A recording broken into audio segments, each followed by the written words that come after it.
Assalamualaikum warahmatullahi wabarakatuh.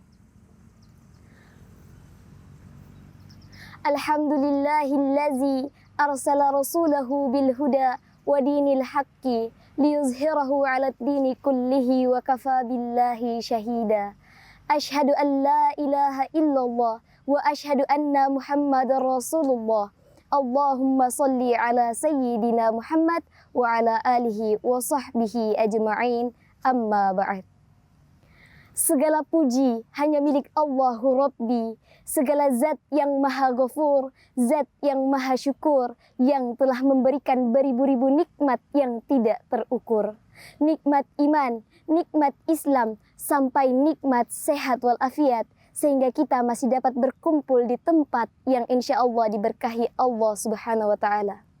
Hadirin wal hadirah yang saya muliakan, seandainya lautan di muka bumi ini Allah jadikan sebagai tinta, lalu pepohonan-pepohonan Allah jadikan sebagai pena, dan dedaunan-dedaunan Allah jadikan sebagai kertas, niscaya ia tidak akan cukup untuk menuliskan semua nikmat-nikmat yang telah Allah berikan kepada kita. Salawat serta salam semoga tercurah kepada Nabi akhirul zaman, seorang nabi yang lahirnya saja membuat goncang alam semesta, membuat heboh para malaikat Allah, yang kalau bukan karenanya tidak akan Allah ciptakan alam semesta ini. Siapakah dia? Tidak lain dan tidak bukan, yakni Nabi Muhammad sallallahu alaihi wasallam. Allahumma salli ala sayyidina Muhammad. Ma'asyiral muslimin rahimakumullah. Kita sebagai muslim sudah tidak asing lagi dengan satu kegiatan yang bernama salat. Bahkan salat ini adalah suatu bukti baik atau tidaknya iman seorang muslim. Sehingga jika kita ingin melihat baik tidaknya seorang muslim, lihatlah bagaimana dia menjaga salatnya. Banyak orang yang saat ini beranggapan bahwa salat adalah amalan yang biasa-biasa saja. Kalau bahasa anak muda sekarang, ya amalan yang be aja.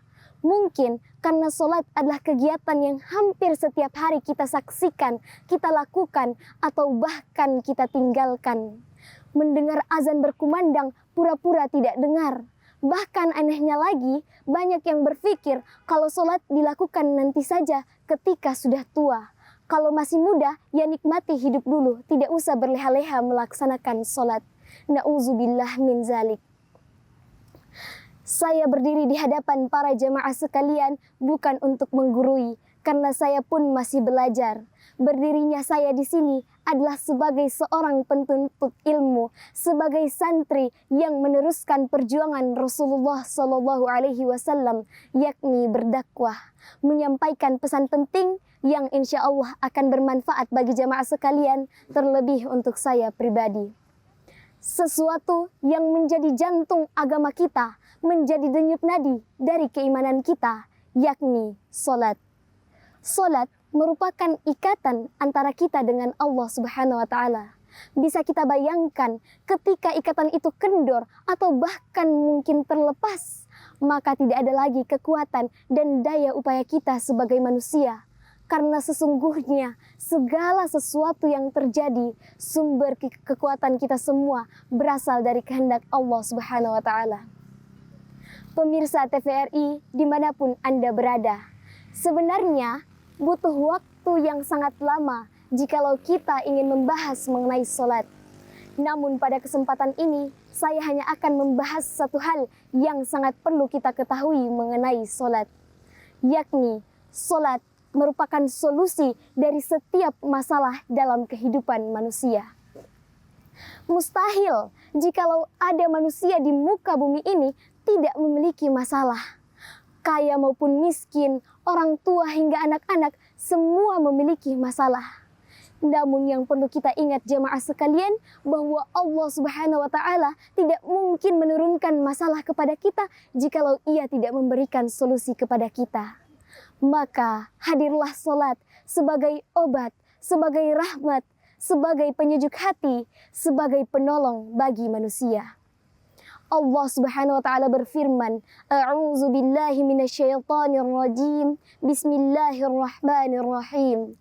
Wasta'inu bis sabri was salah wa innaha lakabiratun illa 'alal khashi'in. Artinya, dan mohonlah pertolongan kepada Allah melalui sabar dan solat. Dan solat itu sungguh berat kecuali bagi orang-orang yang khusyuk. Dari ayat tersebut, Allah Subhanahu wa Ta'ala telah memberikan kode kepada kita manusia bahwa jikalau engkau susah, engkau gelisah, engkau merasa sedih, kuncinya adalah solat. Tidak ada yang lain selain mendekatkan diri, mengeratkan ikatan kita kepada Allah Subhanahu wa Ta'ala dengan solat. Ma'asyiral muslimin rahimakumullah. Maka dari itu, ketika kita ingin mencari kawan, yang pertama kita lihat adalah bagaimana hubungannya dengan Allah Subhanahu wa Ta'ala. Bagaimana dia menjaga solatnya. Karena solat adalah kunci dari setiap kehidupan manusia. Sebagai kesimpulan, ketika Allah memerintahkan kepada kita mengatur segala kehidupan kita, memberikan batasan-batasan yang haram kita lakukan, bukan ingin memberikan kita beban, namun semata-mata ingin memberikan kita solusi sebagai hambanya. Ketika Allah meminta kita untuk sholat, sesungguhnya Allah ingin memberikan kita ketenangan, meminta kita agar berdoa, sehingga kita merasa nyaman dan sadar bahwa ada Allah tempat kita bersandar. Allah tidak membutuhkan solat kita, tapi kitalah yang membutuhkan solat itu untuk terus dekat dengan Allah Subhanahu wa Ta'ala. Jikalau seandainya semesta, langit dan bumi tidak bersujud kepada Allah, itu tidak akan menurunkan status Allah sebagai Tuhan bagi manusia. Oleh karena itu, marilah kita berlomba-lomba dalam kebaikan, berlomba-lomba menjadi orang-orang yang senantiasa menjaga solatnya. Karena sesungguhnya akar dari agama kita adalah solat. Mustahil iman kita kuat, akidah kita kuat jika kita masih sering meninggalkan solat. Ketika solat fardu sudah bisa kita pelihara, maka marilah kita coba menambahnya dengan solat-solat sunnah.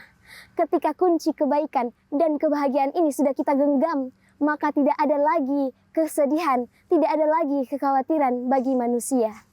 Demikian yang dapat saya sampaikan. Lebih dan kurangnya mohon dimaafkan. Jika ada jarum yang patah, jangan simpan di dalam laci. Jika ada kata-kata saya yang salah, jangan simpan di dalam hati. Wabillahi taufiq wal hidayah. Wassalamualaikum warahmatullahi wabarakatuh.